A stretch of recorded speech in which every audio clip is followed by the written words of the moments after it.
Good morning mga ga! Kain tayo! Morning mga kaga! It's me, Tali. So, another day, another vlog. Ayun na nga, gumising na ako ng maaga para lang magluto ng ampalaya. Kanina natutulog lang yung prinsesa, ngayon nagluluto na. So, ayan, tapos ko maligo, ay nagluto na agad ako para may pang-almusal kami. By the way mga kaga, kamusta naman ang tulog nyo? Mag-iingat kayo palagi. So yun na nga, kagabi may lindol mga kaga, pati ako. Naramdaman ko din yun kasi hindi ako manhid. Ay, charot lang. So yun na nga kaga, lagi tayong mag-iingat araw-araw. Ayan, habang nagkakape ang prinsesa ng China, ay hindi mawawala ang kakulitan.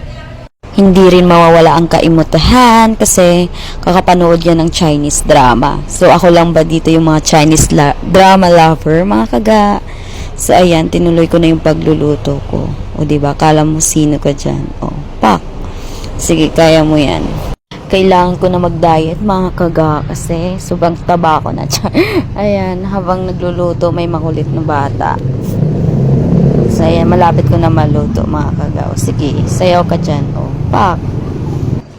At nilagay ko na nga rin yung itlog para mas lalong sasarap. At syempre, hindi mawawala yung secret ingredients ko dyan.